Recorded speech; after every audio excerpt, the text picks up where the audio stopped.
everyone, we are Lana and Mirko and welcome to Startup News by Student Business Incubator Split. Our top stories today. The chemical treatment turns the most commonly used plastic into jet fuel components and other high-value products within 1 hour.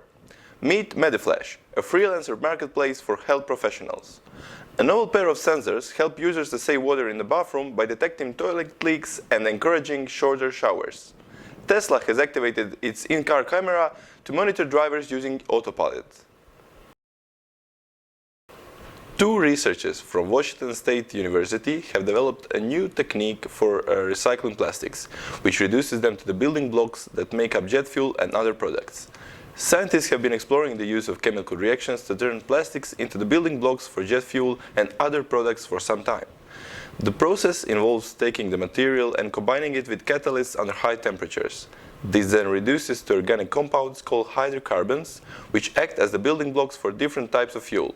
With this method, the scientists were able to convert around 90% of the plastic into the component for jet fuel.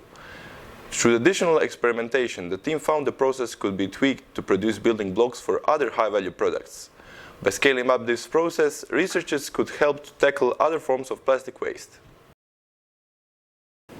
MediFlash is a new French startup that wants to improve temp staffing in healthcare facilities, such as nursing homes, clinics, and mental health facilities. The company positions itself as an alternative to traditional temp staffing agencies. They claim to offer better terms for both caregivers and institutions. Professionals signing up to MediFlash are freelancers. MediFlash only acts as a marketplace that connects health facilities with caregivers. The company says caregivers can expect more revenue, up to 20%, while facilities end up paying less. Right now, the startup is mostly focused on Metz, Nancy, and Strasbourg, but the company plans to expand to other cities all around the country. UK-based robotics company CMR Surgical raised $600 million. CMR's flagship product is Versius. The robotic system is designed to perform minimally invasive keyhole surgery, primarily focused on serious conditions like bowel disease or bowel cancer. The platform has been used globally and has thus far been involved in 1,000 surgeries. 4 National Health Service hospitals in the UK have enlisted the surgical platform, along with a slew of other locations in Europe, India, the Middle East, and Australia. Like many other robotic surgical platforms, one of Versius's primary appeals is a sense of accessibility, essentially helping level the playing field for complex procedures. The system is modular and portable compared to a number of competitors, further increasing that accessibility. London-based electric vehicle startup Volta Trucks has developed a 16-ton electric truck slated to enter production in 2022. The truck is designed to function as a last-mile delivery vehicle in urban and suburban areas. Volta Zero has a range of 150 to 200 kilometers with a battery capacity of 225 kilowatt hours and a maximum speed of 90 kilometers per hour. Also a bit larger than other electric trucks, with a length of 31 feet and a width of 8.3 feet. As a member of the World Economic Forum's Global Innovators community, the startup aims to contribute to the future vision of zero-emission cities.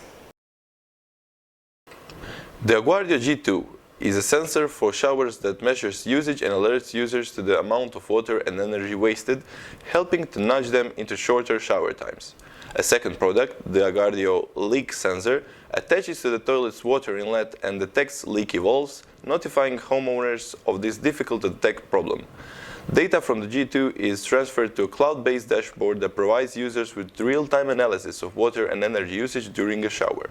Agardo's own studies show a 30% reduction in water consumption from showers after installing the device. The leak sensor can be used as a standalone device on a single toilet or can be networked with other devices to cover an entire building. Accommodating around 180 employees and built using mainly renewable materials, the new Sonova Wireless Competence Center in Merton operates carbon neutrally and adapts to the outside climate. The walls and ceilings are coated in pure lime putty, which purifies the air indoors and regulates atmospheric humidity, while the building's photovoltaic panels generate 260,000 kilowatt-hours of energy per year, a higher output of renewable and carbon-neutral electricity than is required to run it. Furthermore, the building regulates itself by absorbing heat and releasing it again when the outside temperature increases. This process is achieved via natural ventilation system, whereby controllable flaps on the windows facilitate the circulation of fresh air. Each window's surface area is specially sized so as to admit the maximum amount of natural light, thereby reducing the demand for artificial lighting and ensuring that the building does not overheat. Single Earth, which has now raised a $7 million seed funding round led by Swedish VC EQT Ventures, has a theory to tokenize nature. It plans to build a digital twin of nature that reveals how much any area of ecological significance in the world absorbs CO2 and retains biodiversity. Using environmental data such as satellite imagery, it aims to build global carbon models on which to base its token marketplace, generating profits through carbon compensations, mining, a new merit token for every 100 kilo of CO2 sequestered in a specific forest or biodiverse area. The merit tokens are then used to trade, compensate for a CO2 footprint, or contribute to climate goals. Companies, organizations, and eventual individuals will be able to purchase these tokens and own fractional amounts of natural resources rewarded with carbon and biodiversity offsets.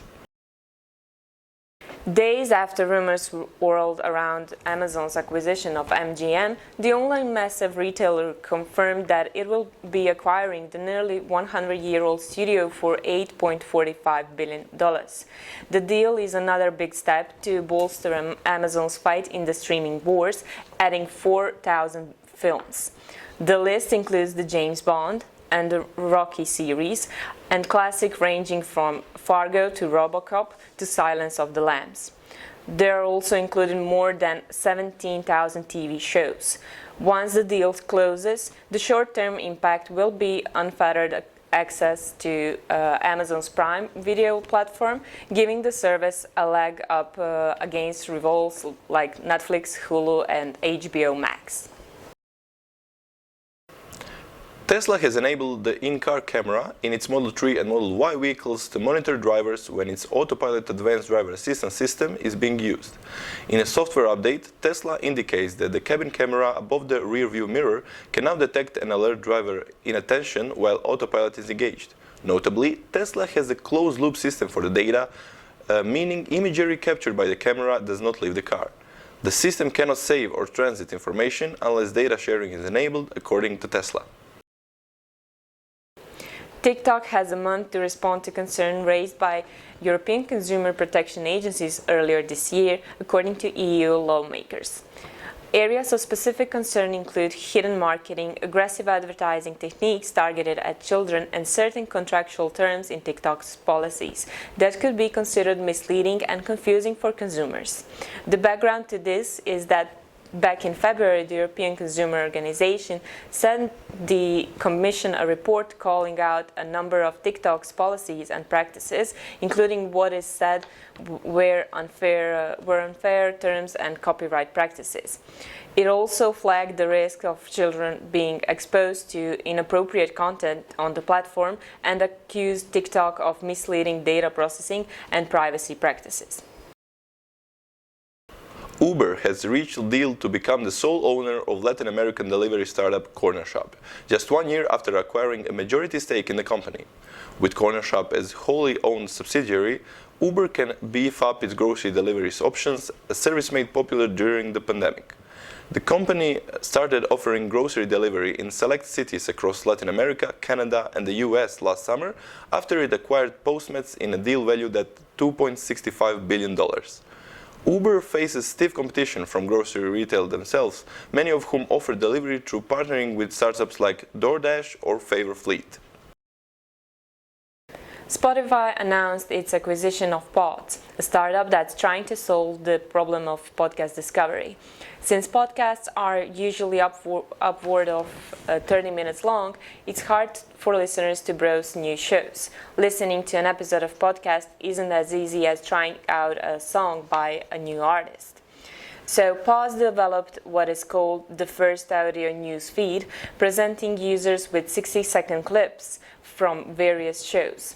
Apple said it will take 30% of podcast revenue in the first year, which will drop to 15% in the second year.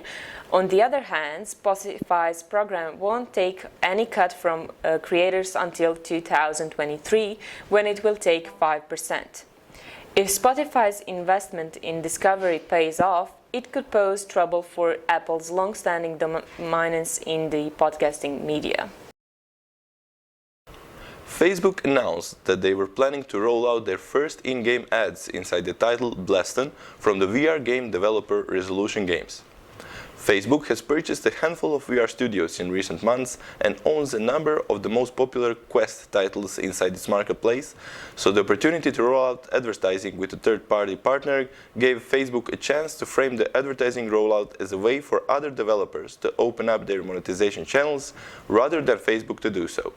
The announcement still brought out plenty of critics in the VR community who weren't thrilled about Facebook's broader struggles with balancing advertising efforts with user privacy, but other users seemed to be more annoyed by the prospect of ads being rolled out inside the paid title they had already purchased. Microsoft plans to release Windows 11 to the general public by the holidays, so we can probably expect it sometimes around late November. Windows updates, which are supposed to be 40% faster, will come with the themes built in from the outset, and you will now also be able to run Android apps on Windows. These apps will be in the redesigned Microsoft Store via the Amazon App Store. Also, Microsoft promises better graphics thanks to Auto HDR, a feature that's already available on Xbox. Duolingo, a Pittsburgh-based language learning business last valued at $2.4 billion, has officially filed to go public. The 400-person company has had a journey full of trial and error on finding the perfect business model. It eventually landed on subscriptions, and the vast majority of Duolingo's revenue comes especially from it. In the recent year, the edtech giant generated 73% of its total top line from subscription incomes.